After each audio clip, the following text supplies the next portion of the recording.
Good morning. Maria Upalo was born and lives in Lviv, Ukraine. She graduated from the Ukrainian Catholic University. By profession, Maria is a teacher of theology, teaches a number of courses at the Faculty of Philosophy and Theology of UCU, as well as separate courses for students of other specialties. She is interested in the connection between religion and ethics and the preservation of the environment.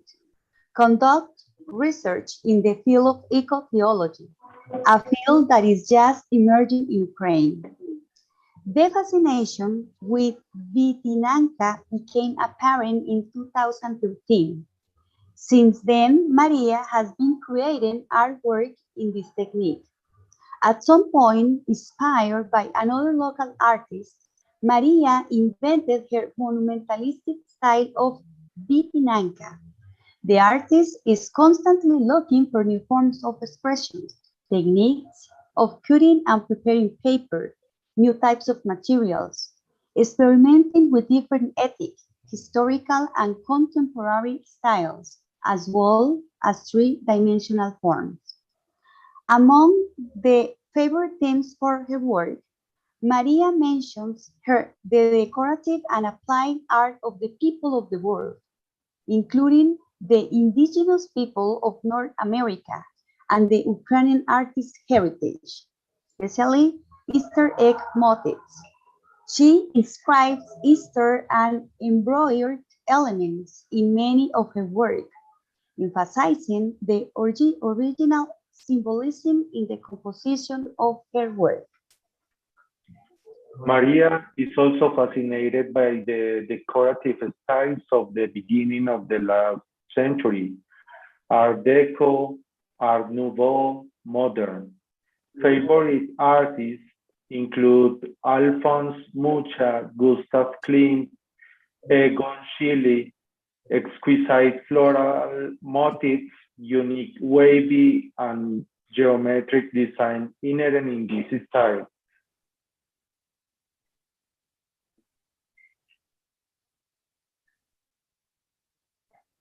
Okay.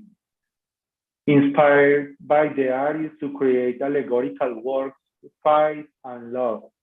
The influence of this artist is also reflected in the design of the background for the portraits of Sofia Pedro, the mother of Metropolitan Andriy Shevsky, leader of Ukrainian Catholic Church in 20th century.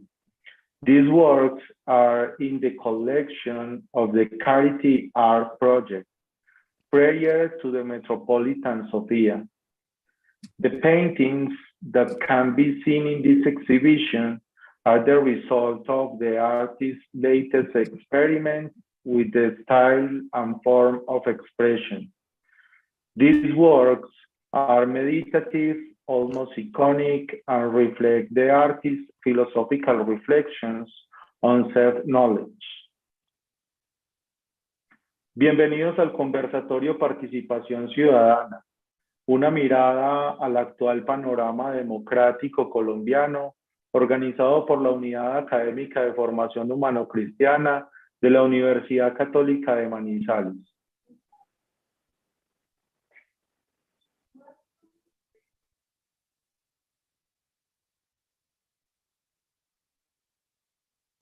Welcome to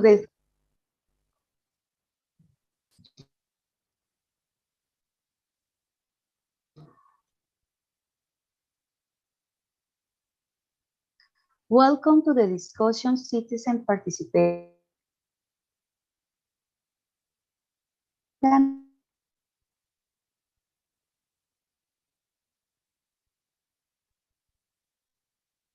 Welcome to the discussion Citizen Participation. Se invita a toda la comunidad a ser partícipes de manera activa de la vida social. Es importante reconocer las realidades sociales, políticas, no solo de Colombia, sino del mundo. The entire community is invited to actively participate in social life. It is important to recognize the social and political realities not only of Colombia, but around the world.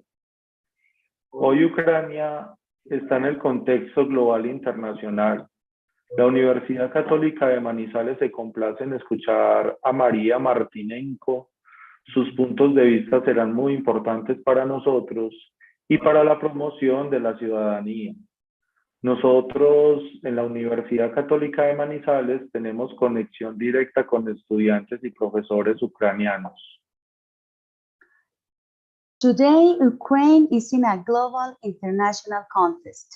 The Catholic University of Manizales is pleased to listen to Maria Martinenko. Her points of view are important for us and for the promotion of citizenship. We have a direct connection with Ukrainian students and teachers. Los invitamos a formular sus preguntas a través de los canales de YouTube UCM Televisión. We invite you to ask your questions through the UCM TV and YouTube channels.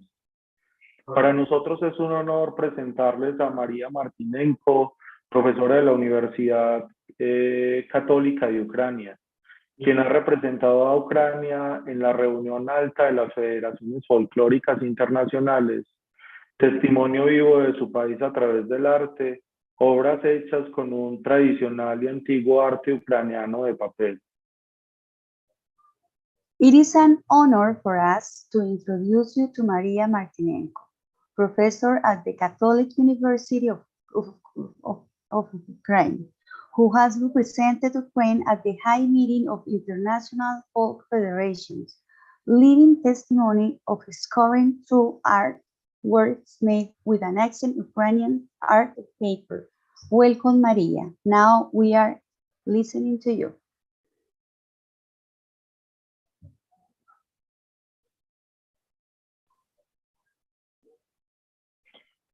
Maria, your microphone, please. I'm sorry. Good morning, dear Morning. colleagues, dear professors, dear students. I'm very honored to participate in this event and talk about Ukraine, represent my country in these harsh times, and talk about democracy in the context of our strive for freedom that is right now happening. And I would like to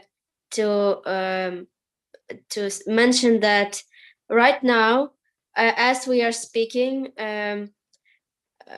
you could see me moving from the room to a safer place. We have air alarms, we have sirens right now in the moment, and just several minutes ago, the eastern city of Kharkiv was bombed severely, and also Odessa, the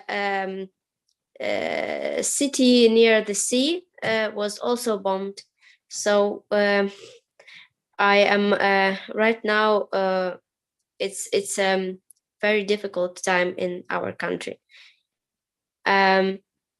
So I would like to make a short introduction to our conversation today. You can see that I'm dressed in a traditional Ukrainian dress, vyshyvanka. It is translated as embroidered shirt, because yesterday we had the day of our national clothing. So a lot of people wear vyshyvanka in the streets, and also in some holidays when we have celebrations, we also dress in our national clothing.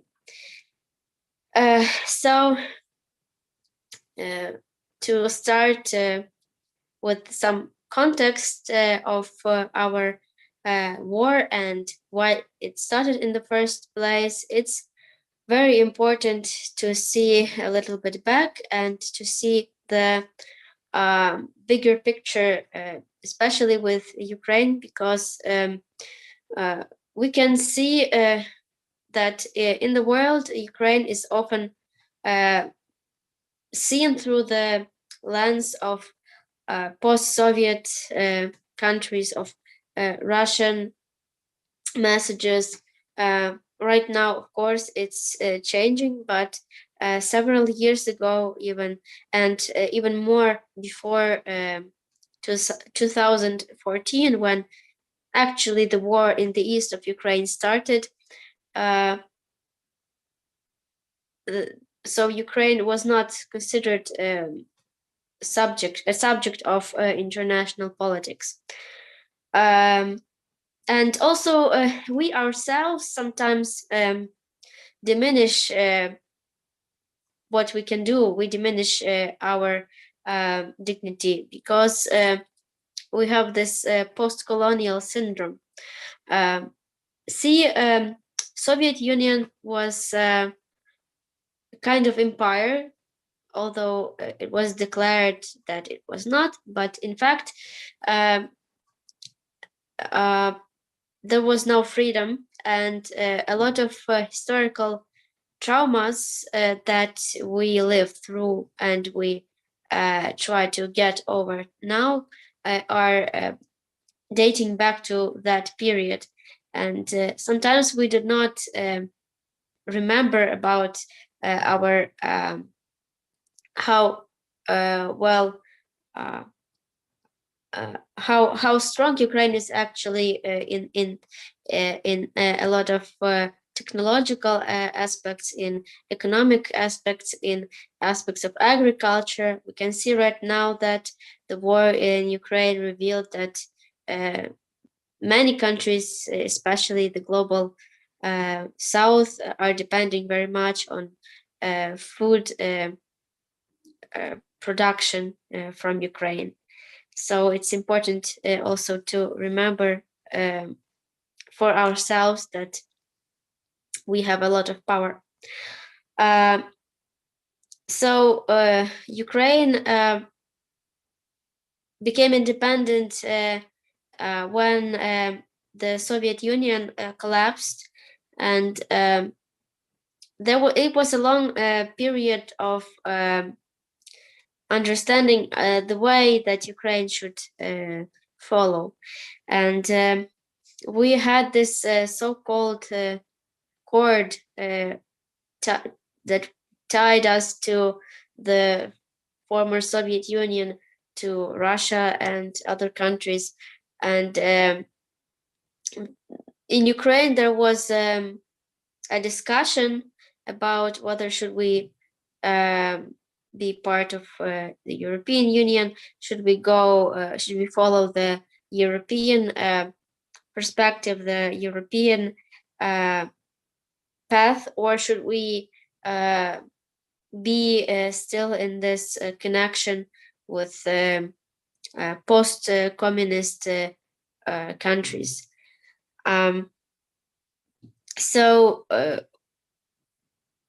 We had basically two camps considering the future of Ukraine. One camp was like the descendants and followers of dissidents, of Ukrainian dissidents that were trying to be that were against the totalitarian regime of Soviet Union, and they tried to promote democratic values, although it was very difficult, and they got imprisoned very often. And they had very strong understanding that Ukraine should be independent and regain its own identity that was destroyed or partially destroyed by Soviet period. Another camp was socialist, or I would say pro-communist, that was thinking more about economic development and social needs. So they were focusing on providing some like pensions, providing some social aid, low prices for fuel, for commodities like electricity, gas, for people, I mean. And they were making accent on cheap things, that we have to have cheap food, cheap clothing, like and they often were very like nostalgic about Soviet Union, because allegedly in the Soviet Union everyone lived very well, although we know that it's not the case, because the economy of Soviet Union was a planned economy, and there was a lot of deficit in Soviet Union, and not many people could afford, well, they could afford, but they could not find the food, the goods that we have access to today. But somehow this is omitted, and this is like this nostalgia against for Soviet Union is part of this pro-Russian camp, or pro-socialist camp, that later emerged into the political parties that supported Russian invasion. So basically, during the whole period of independence, 30 years by now, 31 will be soon, we had this jumping from one camp to another. So once we had a pro-European president, once we had pro-Russian president, once we have more democracy and attempts to work on our national memory, our history, our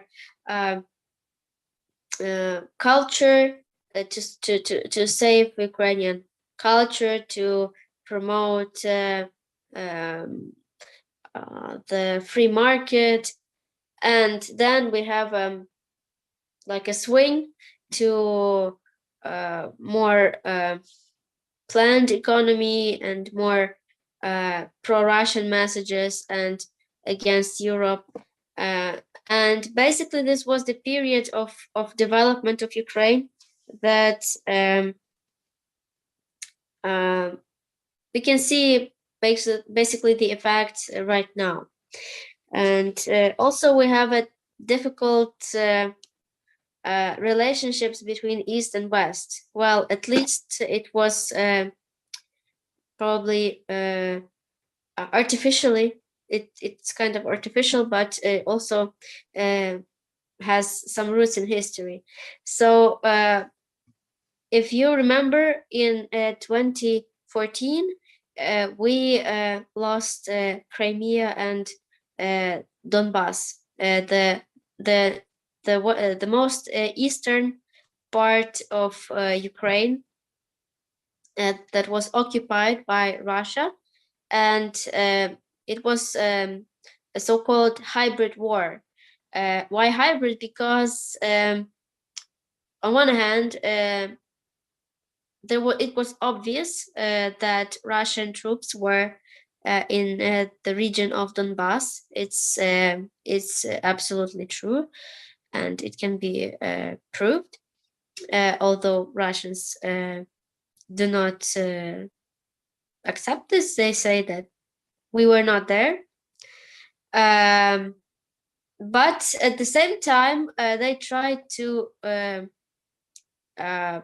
describe this annexation and this occupation like it was the will of the local people, and this is local people that made their republics, and this is local people who wanted to separate from Ukraine, and they call it some kind of nation, but obviously there is no such nation as Donbass nation. It's Ukrainian nation and Russian nation, and but why this happened, why this was successful, is a thing that we have to think about, because they tried to do it in many regions of Ukraine, but only in the east of Ukraine this was successful, because Ukrainian East has a long story of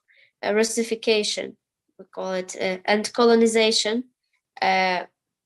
We get used that that colonization is something that empires overseas come to some nation in, for instance, in Africa or in North America or in South America, and they come from far away. But in fact, Ukraine was colonized by its neighbor, and this is why sometimes it's easy to get fooled with the fact that Ukrainians speak, a lot of Ukrainians speak Russian language. And language is in Ukraine is a topic of high debate and of many manipulations. Because Ukrainians, a lot of Ukrainians, due to some historical reasons, speak Russian, especially in the cities. Russians say that Russian-speaking people in Ukraine are suffering from some kind of oppression against Ukraine from Ukrainian speaking West, which I'm from. I'm from West Ukraine. Lviv is, I think, around 80 kilometers from the border with the European Union.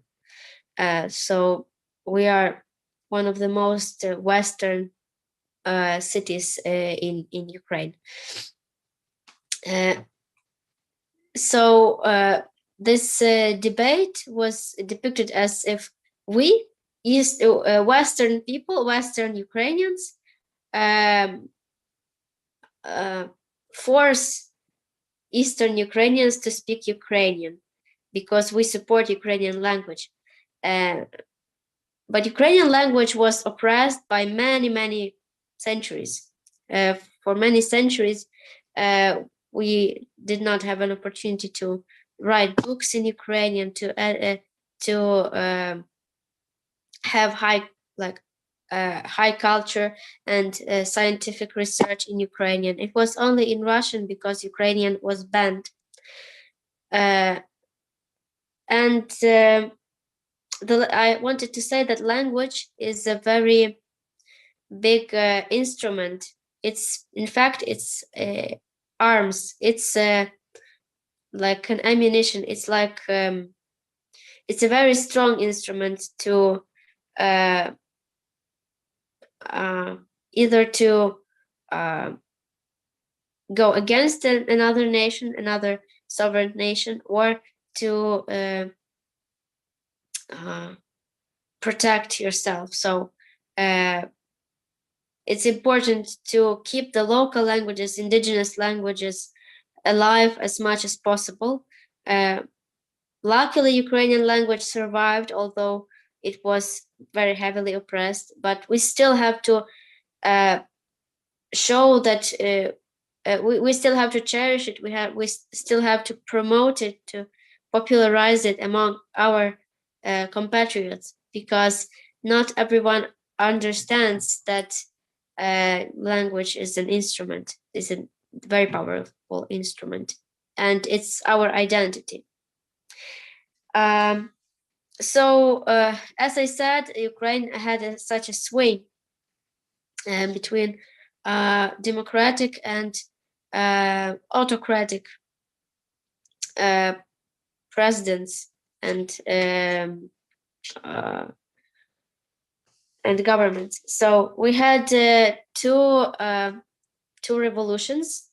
The first was in 2004. It was called Orange Revolution, and it was against the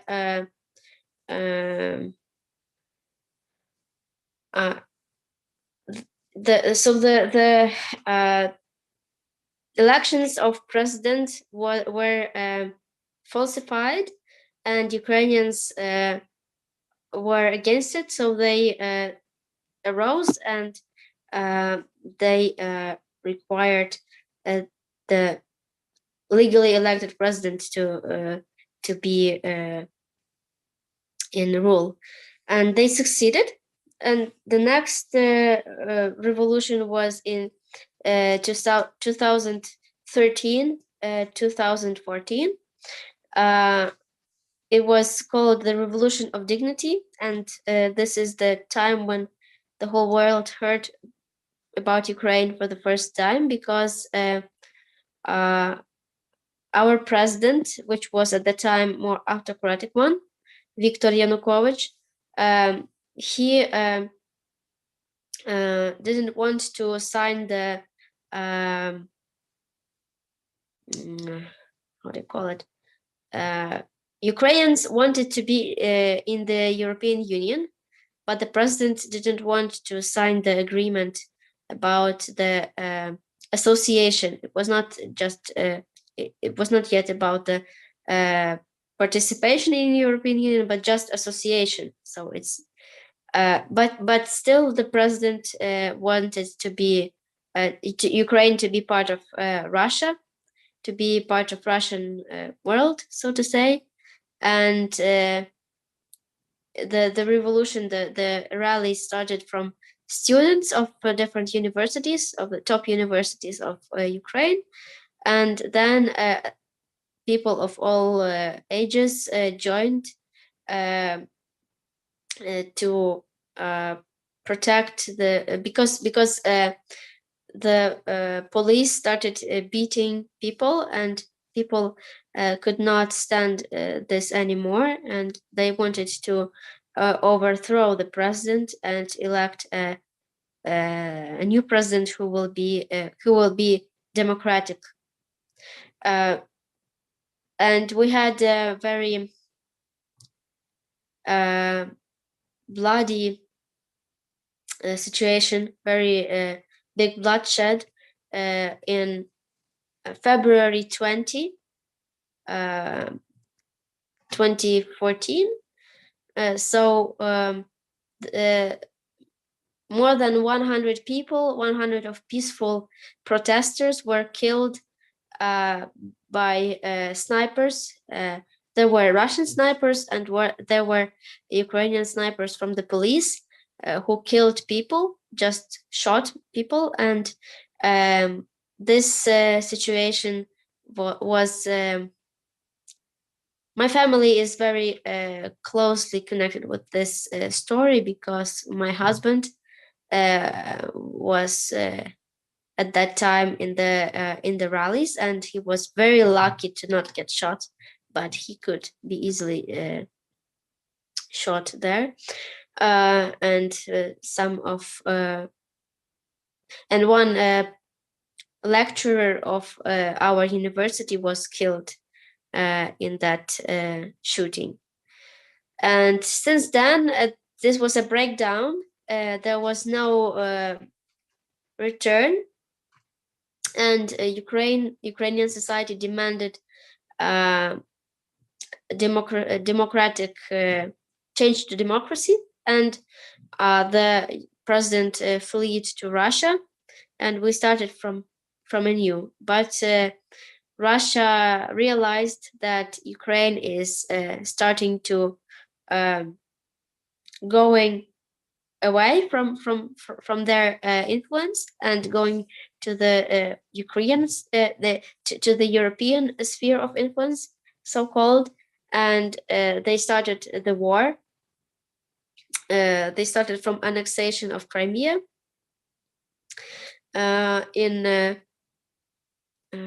in February. So right away after this mass shooting, Russia started its invasion. And then it was 8 years ago. And then in March, they started so-called Russian Spring. So they made this hybrid war in the Donbass region in the east. Meanwhile, Ukraine had reforms of economy, of police, decommunization. So we started the process of de-Russification and decommunization because we had a lot of, still in our cities, especially in the east, we had a lot of monuments to communist rulers like Lenin, and a lot of streets were named after them.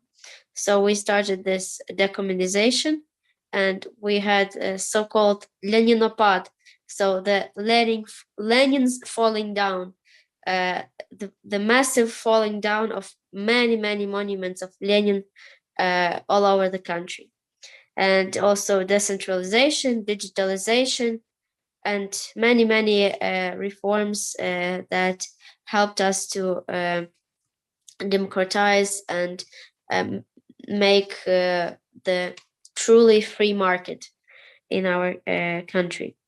And also we kept fighting.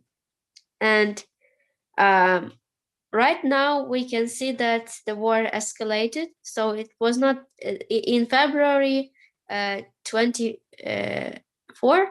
So it was not the start of the war. It was just an escalation, a massive escalation of the war that is already keeping for 8 years. And Russians wanted to take Ukraine in 3 days, but due to the incredible solidarity of Ukrainians, we are still standing. We are standing for almost 3 months right now, and hopefully we will stand forever. We will stand until the victory. And right now we can answer some questions about and reflect on the current situation. Thank you. Okay, thank you. Okay, bueno, en este momento vamos a hacer algunos ecos a la intervención de María Upalo, y finalmente daremos lugar, como ella nos acaba de sugerir, a un conjunto de preguntas que permitan enriquecer el diálogo a través de este encuentro interinstitucional. Entonces, en primer lugar, muy importante hacer énfasis en cómo ella nos explicaba cómo, digamos, en este caso el país se encuentra en un periodo difícil de su historia. Fue muy importante, digamos, para nosotros también en este caso tratar de comprender cuál ha sido el desempeño histórico de la sociedad soviética y cuál es la relevancia, digamos, para nosotros los colombianos entender cómo se ha ido dando la evolución histórica, digamos, de lo que fue en su momento la Unión Soviética y lo que ocurre en este caso a nivel contextual con el conflicto específicamente en Ucrania. En segundo lugar, resulta muy interesante cómo ella nos hace una especie de comparación entre lo que ella denomina, digamos, la ocupación en Ucrania a través de, ella utiliza en este caso, pues obviamente la palabra el imperio, y como para hacerse un poco más cercana como a nuestra realidad y demás, resulta interesante también entenderlo por analogía en lo que ocurre específicamente con nuestros países latinoamericanos y cómo nosotros desde nuestros países quisiéramos de alguna manera evitar cualquier tipo de no solo de influencia, sino también de ocupación de un país extranjero, ¿sí? También algo que es muy importante resaltar es cómo desde el punto de vista humano hay una serie de elementos que son absolutamente importantes y que son difíciles de conciliar. Por ejemplo, cómo conciliar de alguna manera la guerra, ¿cierto?, con la protección personal, ¿sí? Y al mismo tiempo, digamos, con ciertos valores democráticos como lo son la independencia, ¿sí? Son como algunos elementos que, digamos, están en el panorama de los ucranianos, pero al mismo tiempo en el panorama político internacional, ¿sí? Bien, finalmente ella nos hace un énfasis especialísimo alrededor de los distintos tipos de revolución que se han ido dando a lo largo de la historia y insiste en la importancia de los valores de la democracia, que digamos que nosotros compartimos también con la realidad de ellos. Ella insiste en la importancia de la teoría democrática normativa que se ocupa pues de los fundamentos morales de la democracia y de las instituciones democráticas, así como de los deberes morales de los representantes y los ciudadanos democráticos. Finalmente, creo que hubo dos elementos que sería importante tenerlos en cuenta y que de alguna manera se asemejan en algo a nuestra realidad colombiana, y es que recientemente, específicamente en el este del país de Ucrania, se ha empezado a dar una serie de eventos de lo que ella denomina, digamos, algo así como tumbar estatuas, ¿sí? Han empezado a caer estatuas de monumentos comunistas específicamente en el este de Ucrania, y eso creo que podríamos relacionarlo de alguna manera con los hechos recientes de nuestro país, de cómo en el estallido social, por ejemplo, específicamente en Colombia, este tipo de cosas también se han dado, ¿sí? Sería importante preguntarnos desde el punto de vista humano por qué razón los seres humanos crean estatuas y al mismo tiempo, al cabo de unos días o al cabo de unos siglos o lo que sea, las mismas personas están dispuestas a desmontar aquellos monumentos que en algún momento se habían creado. Y bueno, finalmente nos hablaba pues como de la importancia de velar de alguna manera por lo que ella denomina truly free market, como el verdadero libre mercado en su contexto. Entonces, a continuación, nosotros vamos a seguir con algunas preguntas que permitan fortalecer un poco más el diálogo. Y pues antes de ir como concluyendo con este encuentro, de nuevo, muchísimas gracias pues a María por su intervención. Entonces le voy a dar la palabra a la profesora Gloria Matilde.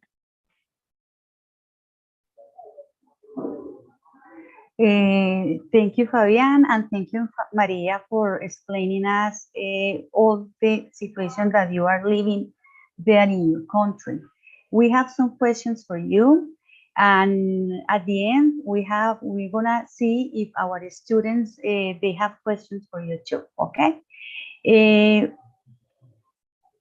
First of all, I'm gonna say in Spanish and then in English. Okay. ¿Cuál es su percepción de la situación actual en Ucrania como profesional, como artista y como ciudadana? ¿Sí? What is your perception about Ukraine's current situation as an academic, as an artist, and as a citizen? So yes, thank you for the question. Maybe I will start from my personal experience of the war, because I think every Ukrainian can tell some story how the war started for each and every one of us, because we never ever believed that this will happen to us. We never thought it's possible in 21st century to have bombs falling on your home, to hide in bomb shelters, to hear sirens all over the city, to have to flee in millions. So currently 6 million Ukrainians left their home. They went to European countries. They fled from Ukraine, and 3 million more are living currently in Western Ukraine. So you can imagine the scale of this war and of the tragedy. We never thought it will be possible in the 21st century to hear that about the horrific atrocities that were made in Bucha. You probably heard about this. You heard this word probably. This is a town, a suburb of Kyiv, where mass massacres was made, and several hundred people were found shot and with their hands tied behind their backs. And also a lot of women were raped, and raped so severely that I think it's not, it's very hard to even describe and to tell the stories, let alone live through them. So this is something that became our new reality, unfortunately. And I think this is the first war in the world that is like the war in the live stream. So you basically, every one of us in Ukraine, we have the Telegram messenger and many other sources of information, but usually the messages just come to our phones. So right now that city was bombed, right now these people were shot, right now so many children were wounded, or so many people are held hostiles from civilians, and so on and so on. And this is a constant flow of information, which is very hard to process. Basically, we have no time for processing this information, and this creates a lot of guilt also for Ukrainians who live in the regions that are less affected with war, because we see all these sufferings and we can do nothing about them. Well, we can do something. We can send humanitarian aid, we can volunteer for the refugees, but basically we can do nothing to prevent this. And this is a very disappointing, very distressing, and depressing, because we feel that, like, this survivor syndrome, the feeling when you feel guilty that you live and some other person died. And this is something very, very new to us, but also very common. So I can maybe tell about my story, how my February 24 started. So we were all hearing about Russia's collecting the army and all the tanks, all the artillery near our borders, but we hoped this invasion will not happen. Till the end, we all hope that it will not happen. But in February 24 at 5 a.m., they started missiles. They shot missiles, very big bombs, all over Ukraine. So they hit almost all the airports, all the major infrastructure objects, and we woke up from the from the news that the war started and whole Ukraine was bombed. And immediately after we woke up, after we just like opened our eyes, there were the first sirens of air alarm, and that required us to hide in bomb shelters. And my family is origin is in Lviv, here in Western Ukraine, but my husband comes from Kyiv, from the capital of Ukraine, and his family was fleeing also from Kyiv, and they only departed back to their house recently. They stayed in Lviv for almost 3 months, and a lot of people right away just took whatever they could see, some basic clothes, some documents, sometimes even forgot some documents, their children, their pets, and just rushed in the cars. And there were extreme traffic jams. So my mother-in-law and her brother with his family, they spent 30 hours in a car, in a trip that usually is only 6 hours. So you can imagine the amount of traffic jams and people rushing to the west of Ukraine. And right now, in many families, we have like 3-4 men, like a husband, a father, a brother, or a son, all went to the war. And right now, currently also my husband is fighting in the east of Ukraine, in territorial defense. We have this kind of military unit that helps to provide on the spot help with for the regular army. And the war, how I feel about the war right now is that I constantly ask myself, what can I do? What can I do to stop this? What can I do to help the people? So, and a lot of people ask this same question themselves. Some people always watch news, always keep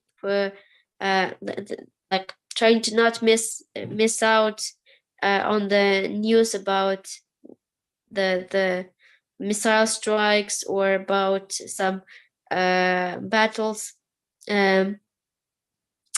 So they feel that they are connected. They feel that they have some kind of control, although of course it's not. We do not have any control on the situation, except our attitude and supporting the army. And also we have a big volunteering movement. We have a lot of people who host the refugees in this flat that I'm now sitting in, I was hosting also a family of refugees from suburb of Kiev, Irpin, that was also very much affected with the massacres I was talking about. And why this happened in the first place? Because for Ukrainians, it's an absurd to invade another your neighbor, your free, democratic, and independent neighbor. Why should we bother with some internal problems of a neighbor and try to fix these problems with the military invasion? No one in a good in a healthy set of mind will do that, but unfortunately Russian Federation is starting this road to totalitarian regime, and unfortunately a lot of Russian people support this war. Although there are some exceptions, there are some people from Russia who say that they wish the victory of Ukraine, they wish that this war ends and Ukrainians regain their territories.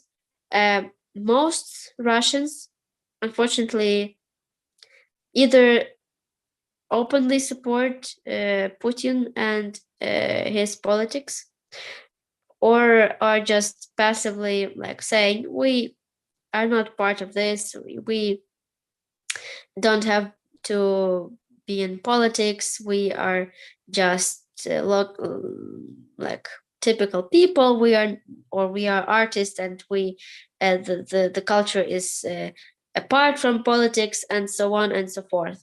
And the reason why they invaded us is ideology, a false ideology that enabled them, that made this excuse for them to invade us.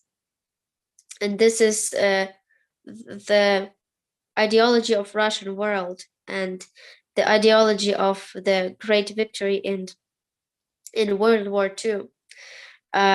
See, we often think that the World War II ended in 1945, but actually what we Ukrainians think that the war ended, but the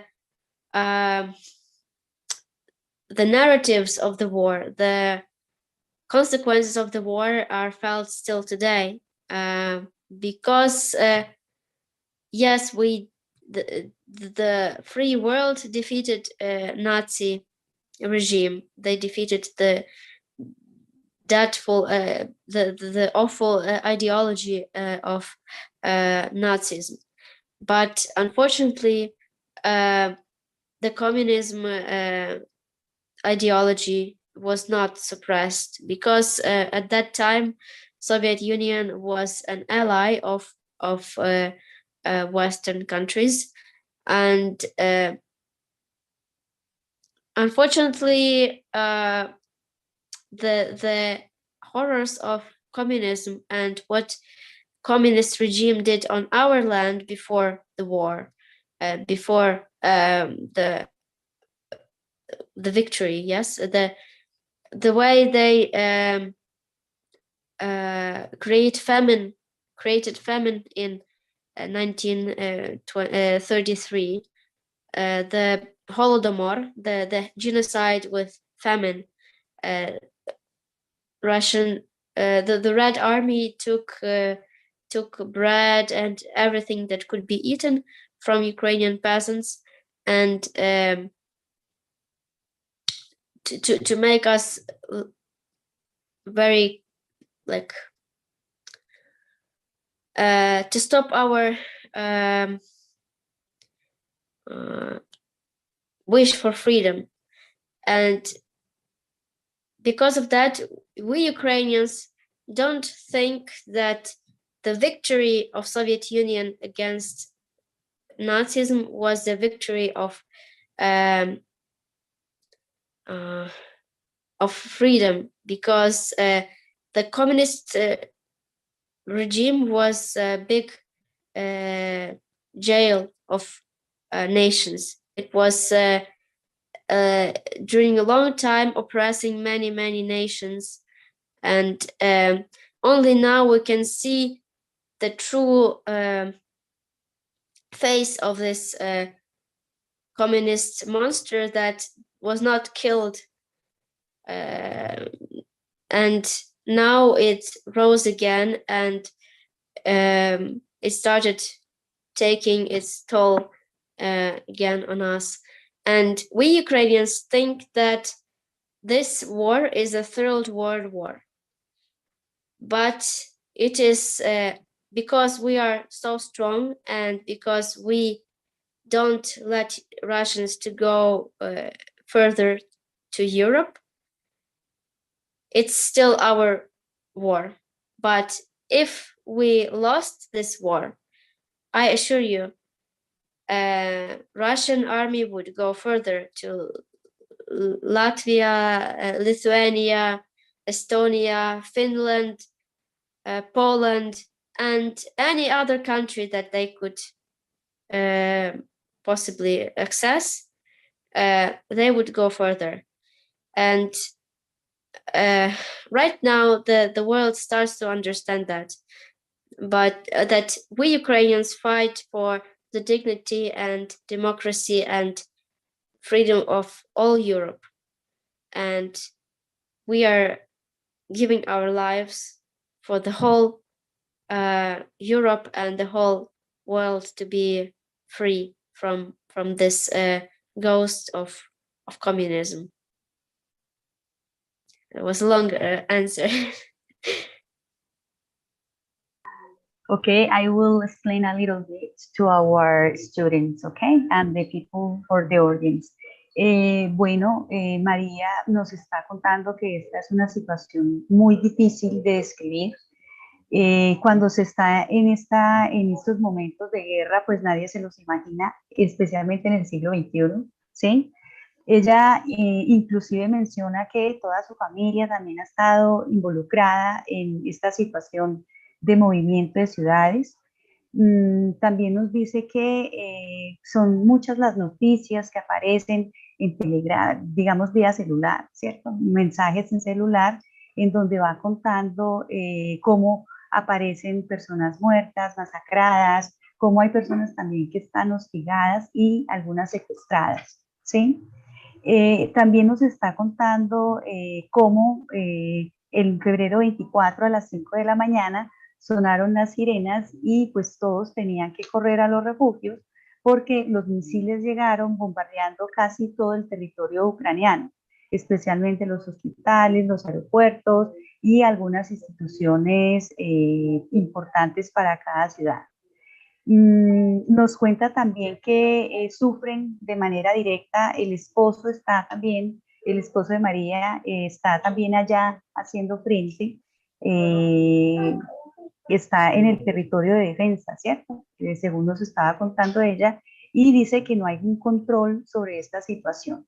Es un momento difícil, pero los que están allí tratan de ayudarse entre ellos. Ella menciona específicamente dos aspectos, voluntariados, ¿sí? Ayudando a las personas y también como albergues para refugiados, ¿sí? Ella dice que es muy complicado cuando usted ha vivido en un barrio o en un lugar tranquilo, democrático, y llega una invasión así que hace pues que todos tengan que ser desplazados. Habla inclusive de cifras de más de 3 millones de personas refugiadas, ¿sí? Que están como al occidente de Ucrania. Insisten que es muy difícil describir esto en palabras. Esto es una nueva realidad para ella y para todas las personas pues, que están en este momento en esta situación. Dice que la mayoría de rusos expresan que ellos no hacen parte de esta guerra, ¿sí? Dicen que la razón de la invasión es una ideología falsa, Ellos insisten que Ucrania busca la libertad e insiste en un Estado democrático y libre de toda Europa. Esa es como más o menos la síntesis que nos está dando María frente a la pregunta que se le ha formulado. Muchas gracias, María. Thank you, María. I was trying to explain a little bit all your information. Fabián. Muy bien. Bueno, antes de continuar con la siguiente pregunta, es muy importante, digamos, también hacer alusión a una fecha específica que ella constantemente nos está refiriendo como el 24 de febrero, en donde, entre otras cosas, empezaron las bombas, los cierres de los aeropuertos. Ya lo explicaba ahorita muy bien la profe Gloria Matilde, cómo pues las familias tienen integrantes en la guerra, muchas veces son los hermanos, son los padres, los esposos, etcétera, quienes participan, digamos, infortunadamente de esta confrontación. Y algo que nos parece, digamos, muy interesante y que es acorde también, digamos, a la filosofía institucional de la Universidad Católica es, aún en ese contexto, se preguntaba a ella en algún momento, ¿qué puedo hacer para ayudar a las demás personas? ¿Sí? Digamos, es muy interesante porque en un contexto en donde todas las personas están en el límite de la existencia, hay una serie de personas sensibles que se preguntan precisamente qué es lo que puedo hacer para ayudar a otros, ¿sí? Bueno, hay otro elemento que es interesante y es cómo nos explicaba ella que, digamos, en términos generales, nadie en sus cabales quisiera participar de una guerra, pues de alguna manera, pues la confrontación bélica y demás a todas luces es irracional, ¿cierto? Pero pues ya lo habíamos mencionado ahora también, que dadas las condiciones, digamos específicamente con Rusia, pues se han visto abocados a participar del conflicto en función de valores como la democracia, la independencia, y bueno, digamos que más que propiamente el hecho de desear la victoria o de tener, digamos, la suficiente fuerza o el suficiente respaldo para hacerle frente, entre comillas, a lo que ella denomina el monstruo del comunismo, los ucranianos fundamentalmente quisieran la libertad, ¿sí? Bueno, entonces, María, quisiéramos a continuación preguntar algo adicional. Hi, María, could you hear me? Yes. Okay, okay. We know that you are a wonderful, wonderful artist, right? That's why we are gonna ask you this question.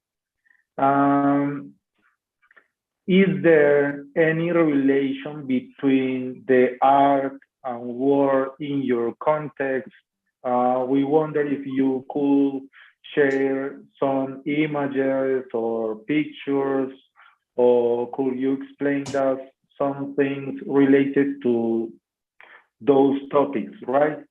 Art and war. Thank you for this question. Yes, indeed, I'm an artist, and I create in a traditional Ukrainian technique, which is called vetinanka. Basically, it's paper cutting, and it dates far away back in history. But I make some new changes in it, so I make my personal style. I will try to also join this conversation through my computer to show you some pictures, but meanwhile I would like to say several words about war and culture, and politics and culture, because we know that politics and culture are quite connected with each other. We have in Ukraine a big discussion. Well, we used to have it, but right now probably there is no person that can say something contrary. So if you are an artist, should you have your political position? Should you have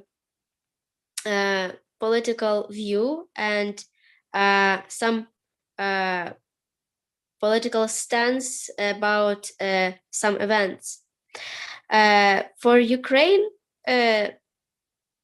we say yes and totally yes, because you cannot live in Ukraine and be apolitical. You cannot be an artist, you cannot be a singer and do not recognize the situation.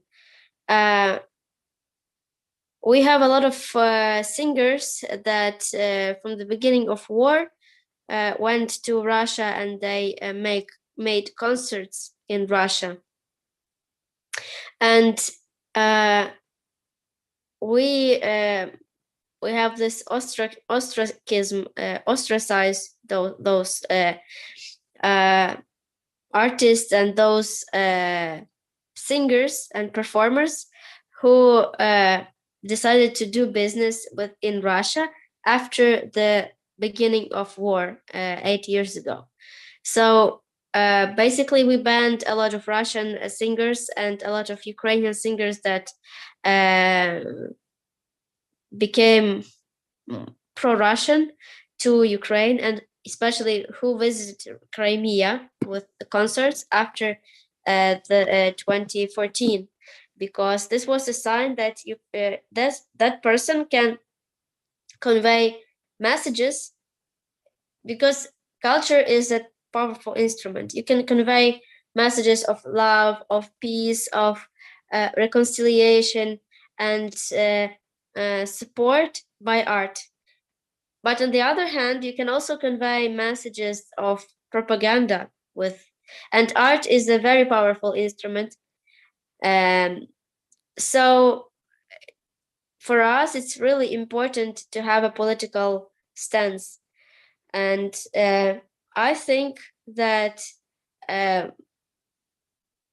we artists have a special mission to convey the message about Ukraine, about this war, about how we can, how the world can help us.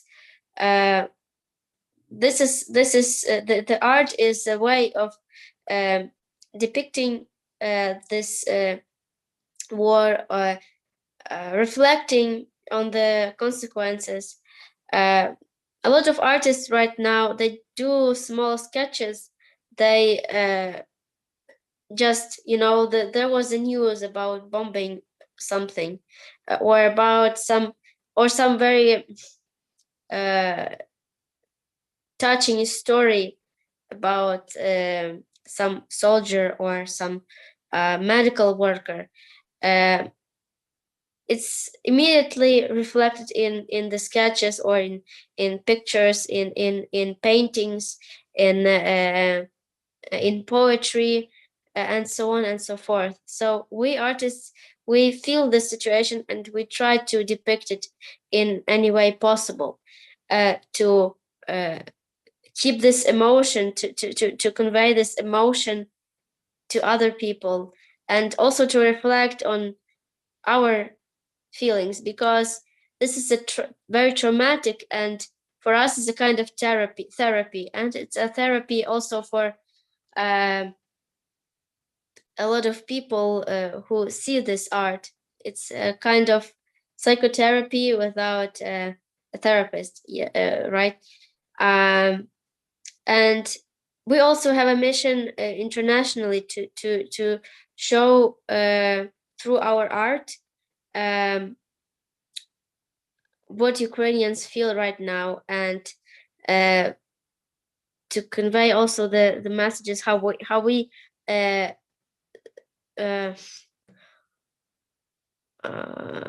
fight for these values that we all for us are very precious, right? The value of freedom, the human dignity, the solidarity, help to the neighbor, and this is also what I try to reflect in my art.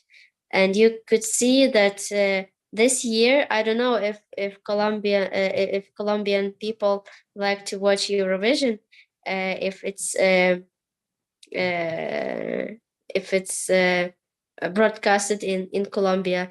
Do you watch Eurovision, or it's not so popular among Colombians? In our context, we could you repeat the question, please? I just wanted to ask whether you watch Eurovision, whether the song contest of Eurovision is broadcasted in Colombia.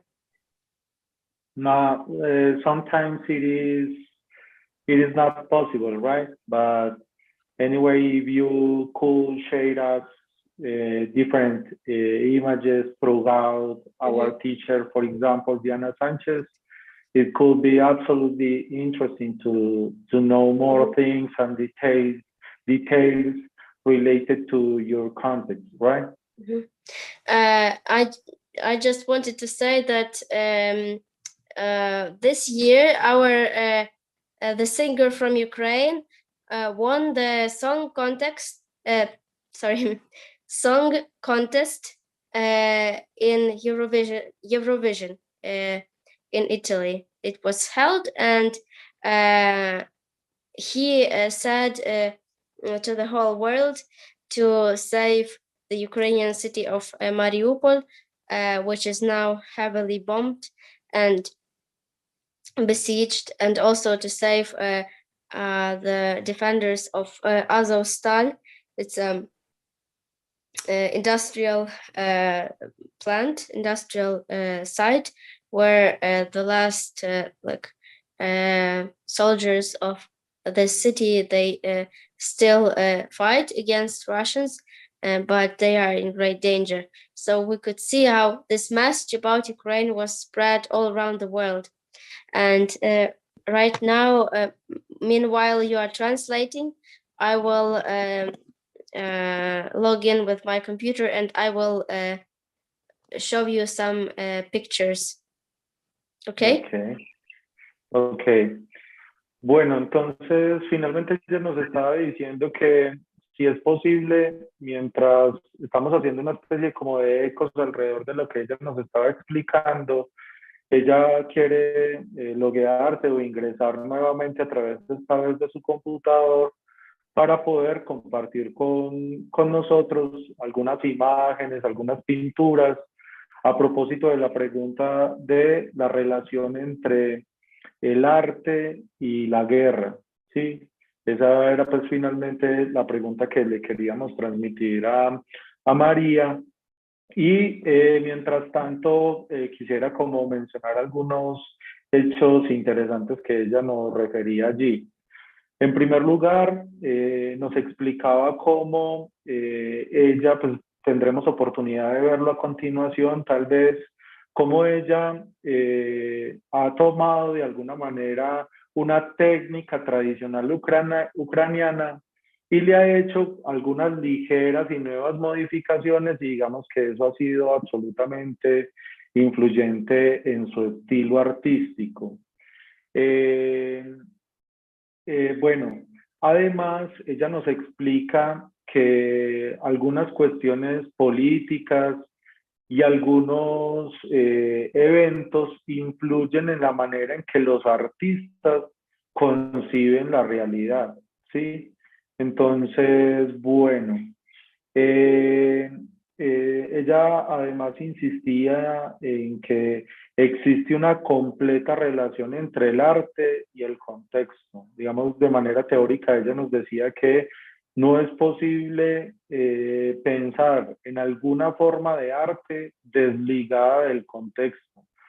Hay una afirmación que me parece que para el contexto colombiano puede ser interesante, además de digamos, el momento histórico que estamos viviendo, porque ella nos decía que no es posible, ojo, no es posible ser un artista de espaldas a lo que ocurre alrededor, ¿sí? No es posible ser un artista de espaldas a lo que ocurre alrededor.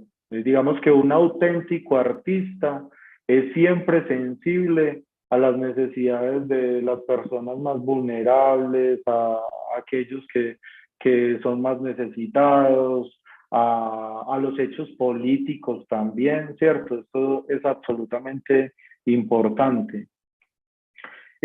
Bueno, creo que ya está como ingresando allí, vamos a mirar a ver qué tal.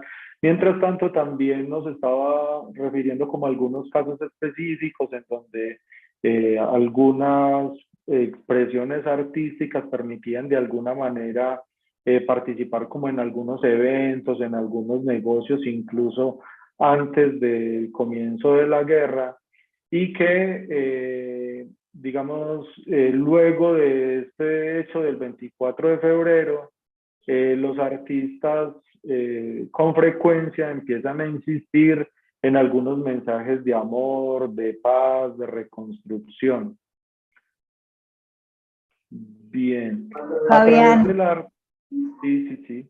Nos estaba diciendo también de una de las ciudades que aún no ha sido tocada por misiles y que los cantantes, en medio de sus canciones, los mensajes van dirigidos a cuidar y proteger esa ciudad. Creo que es Mariupol la que ella mencionaba allí.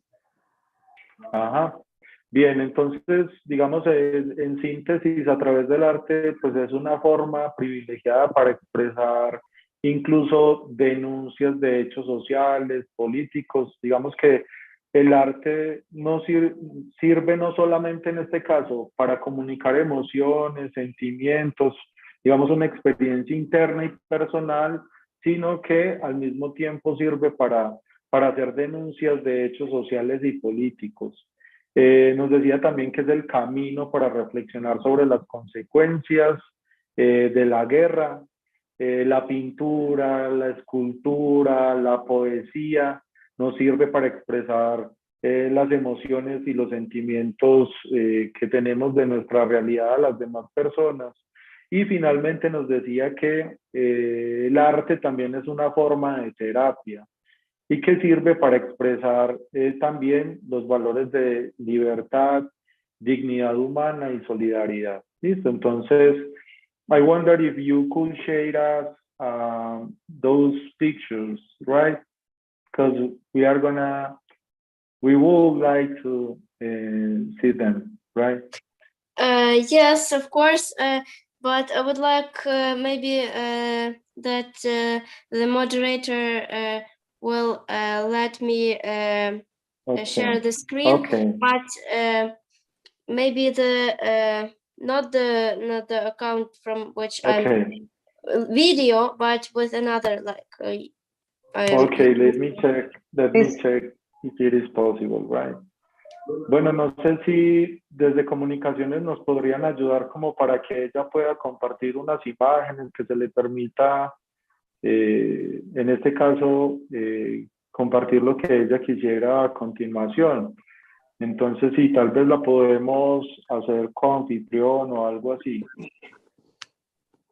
Fabián, también pues invitamos a todos nuestros participantes. Ok.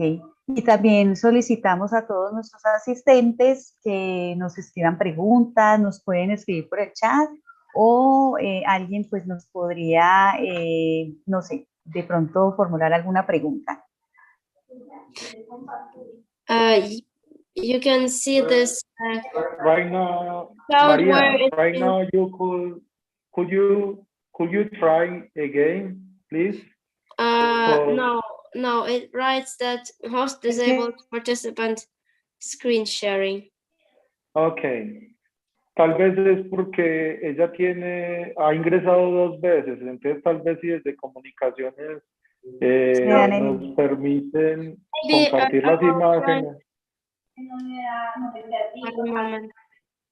I will try like this. Do you see me? Oh, sorry. So I will do like this. Yes, so, we could see.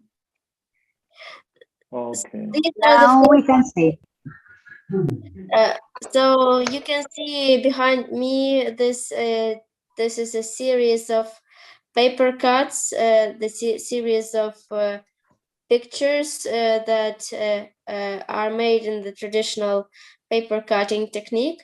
They are quite big. I make big monumental pieces from 1 meter tall, and these depict Ukrainian women. These are all real women, real stories behind these pictures, and they are depicted in the like if they are the Virgin Mary with the child. So this was a series of pictures about pregnant women or women who were just bore the child, their children, and they were either in the situation of shelling of maternity hospitals, or hiding in bomb shelters and feeding their children in bomb shelters. And these pictures were from the event that I was participating recently. I was in Italy. I was participating in the big meeting of international folk organizations, international Federation of Folk Artists, and it was the exhibition was part of this event, of this meeting, and it was held in the hotel where all the participants stayed. So you can see these photos are from the opening of this exhibition. And here you can see the picture. It's also one of the pictures that I brought to Italy. This is a sunflower.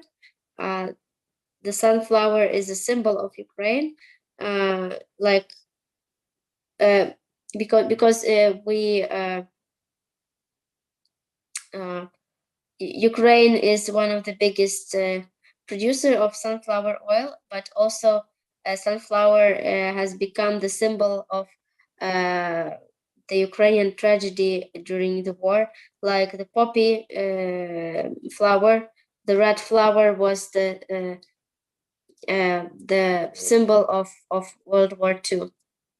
And this is the picture of crane or stork, how would you call it? This is a national bird of Ukraine, and it symbolizes love for home, nostalgia for home, love of family, the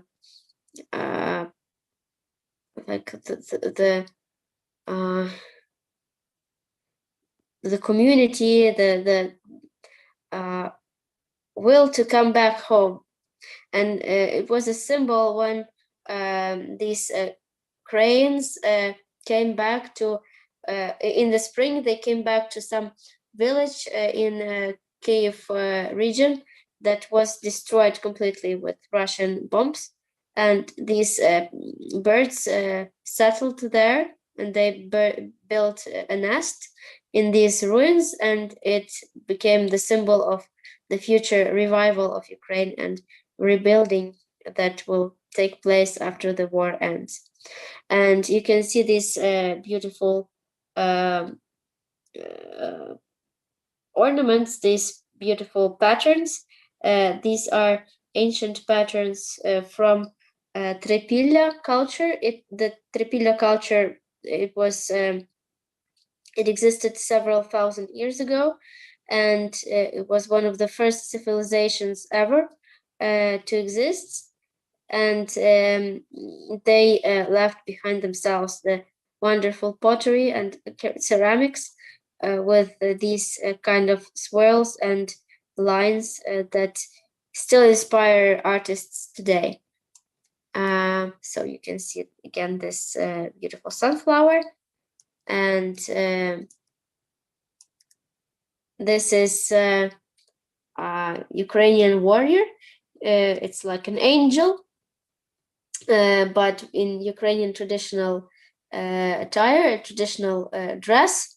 You can see this ornamented shirt, flower crown, some decoration, and she is holding a sword because she's looking very delicate and fragile, but at the same time she is very strong and she is fighting for herself. And you can see these wings and the sword. They make the national symbol of Ukraine, the trident. Yes. Next picture is this mother. This is a woman from the capital of Ukraine, Kyiv. When there was bombing, she covered her child with her body, so the child survived, and she was wounded. So you can see this, like her head was tied with some bandages, and these symbolize the pieces of the bombs that wounded her. And this is the depiction of a soldier that was evacuating a child, a baby, from the destroyed city of Irpin, the city where my like the people who lived in my house, they came from there. And there was a destroyed bridge. It was destroyed by Ukrainian forces because they were afraid that Russians will go through it and they will invade the town, but they did it another way. And you can see, you could probably see here in the corner a little bit, you can see it's like the heads of people. So a lot of people, hundreds of people were who were trying to flee from this city. They were hiding from bombs under this bridge, and this bridge became a symbol of this tragedy of this town. And this picture is especially is special for me because it depicts the massacre of Bucha, of another town near the capital. So you can see in the front, it's a woman that is brutally like raped. This is this hand is a symbol of violence against women in this town by Russians, and her hands are tied together, so you can see here, and she is suffering. She's crying, and because in this town, people were found killed with hands tied together. And here you can see some people, dead people, lying behind, like on the streets. And this was, I tried to process this traumatic experience because I saw some photos and some videos from that town, and I was so shocked that I just had to put it in the paper and make a picture because this was very traumatic for all people. And you can imagine how traumatic it was for those women who suffered this. And this is also the picture how Ukrainians feel right now. So we feel shattered, we feel broken inside. All Ukrainians, not only those who lost their homes, but also we Ukrainians from Western Ukraine, because we are compassionate. We are feeling. We are trying to feel the same that those people are feeling, and this you have already seen.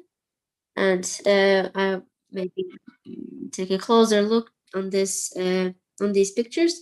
So this is called Our Lady of Mariupol, our Madonna of Mariupol, because this woman was in a Mariupol maternity hospital. You maybe heard of this city. This city used to be one of the biggest cities in Ukraine, and right now almost 20,000 people were civilians were killed by Russians in that city.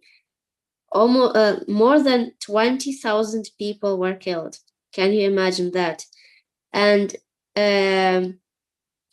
this woman was in a maternity hospital. She was expecting a baby, and in that moment, this hospital was bombed, and she was very lucky to survive. But later, Russians took her to Russia, and she is hostage right now.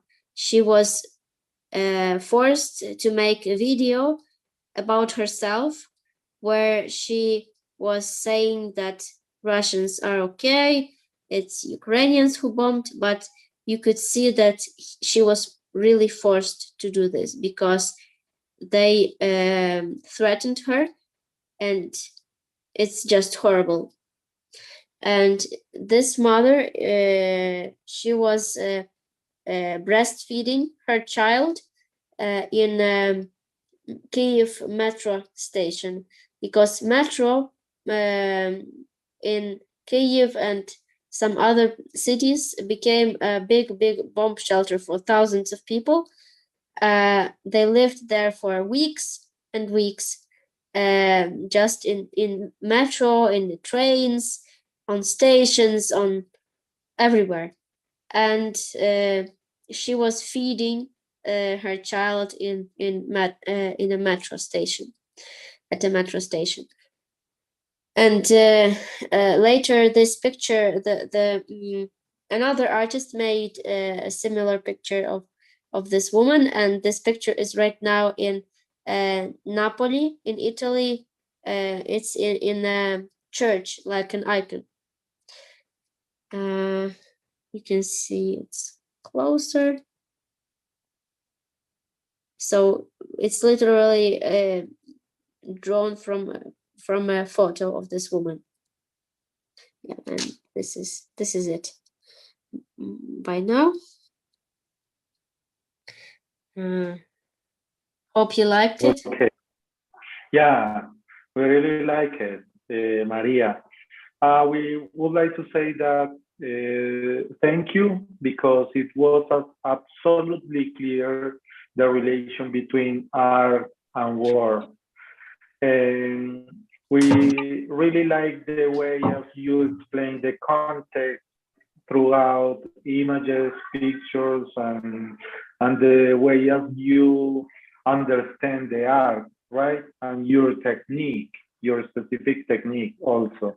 Congratulations, you are a wonderful artist. We are convinced that it is a very good way to communicate emotions and ideas and reality also. Right now, we are going to finish.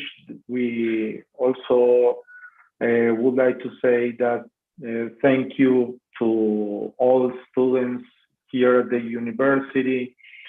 Y antes de terminar, precisamente quisiéramos como hablar como de la importancia de la técnica que ella hace un momento nos estaba refiriendo, que es una técnica antigua que se le ha hecho como unas ligeras modificaciones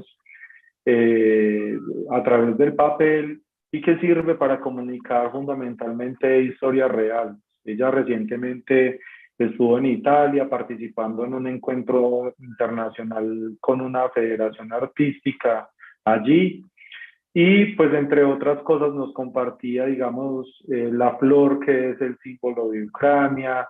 A través de su arte constantemente está haciendo énfasis en el amor de la familia. Obviamente nos está hablando del contexto. Me pareció pues como muy impactante cómo una de estas pinturas lograba condensar en una sola imagen las bombas rusas, los patrones de su técnica en papel, el papel, por ejemplo, de la mujer o el rol de la mujer en el contexto de guerra. Y también cómo, digamos, a través de una técnica puede ella trasladarnos a la realidad de la mujer en general, pero al mismo tiempo de la madre o del niño huérfano que sobrevive a un contexto de guerra. Entonces, me pareció pues como muy, muy importante, digamos, en este caso, eso que ella nos refería allí.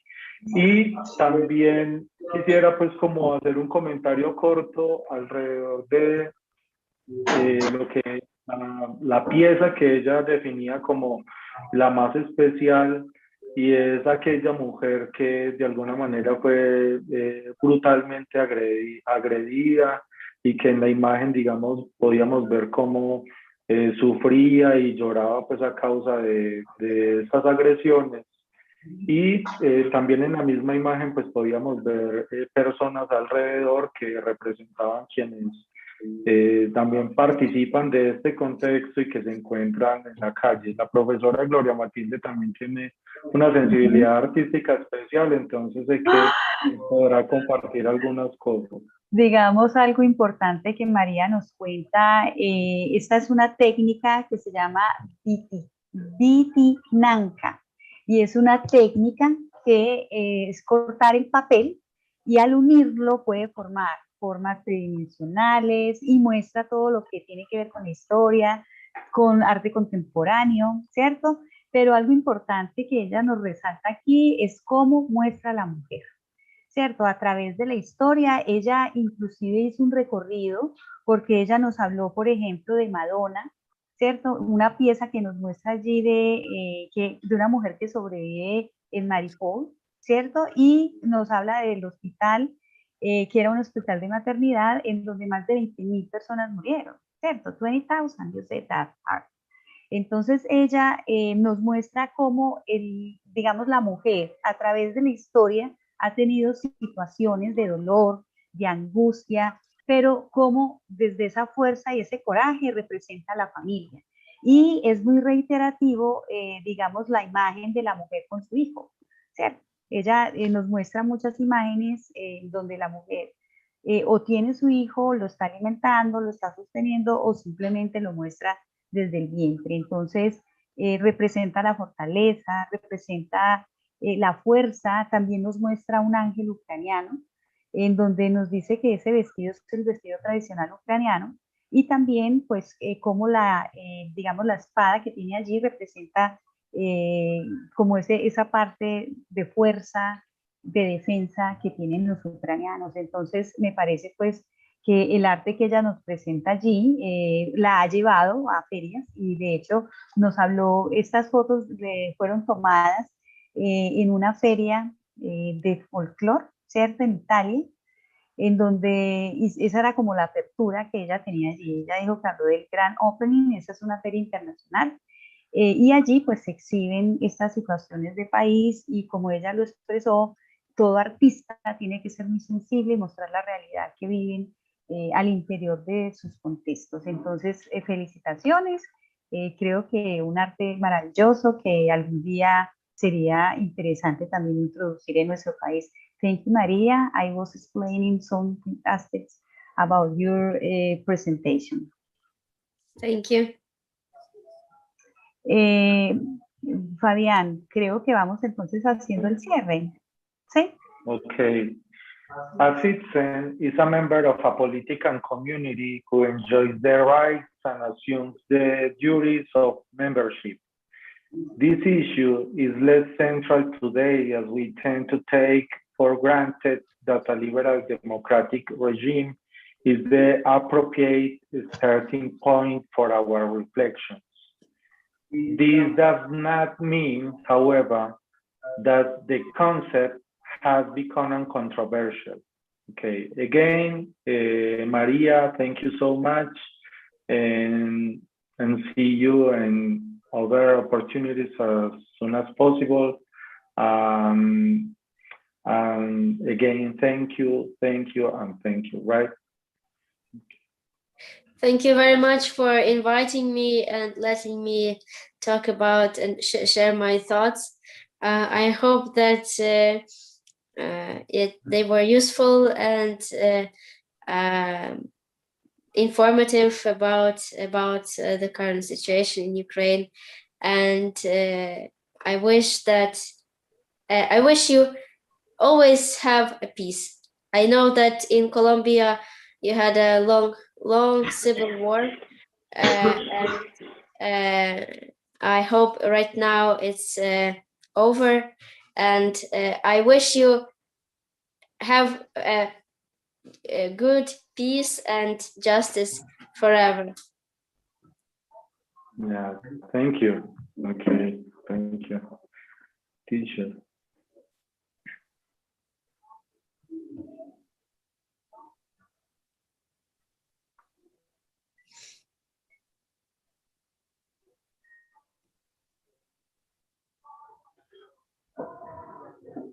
Bueno.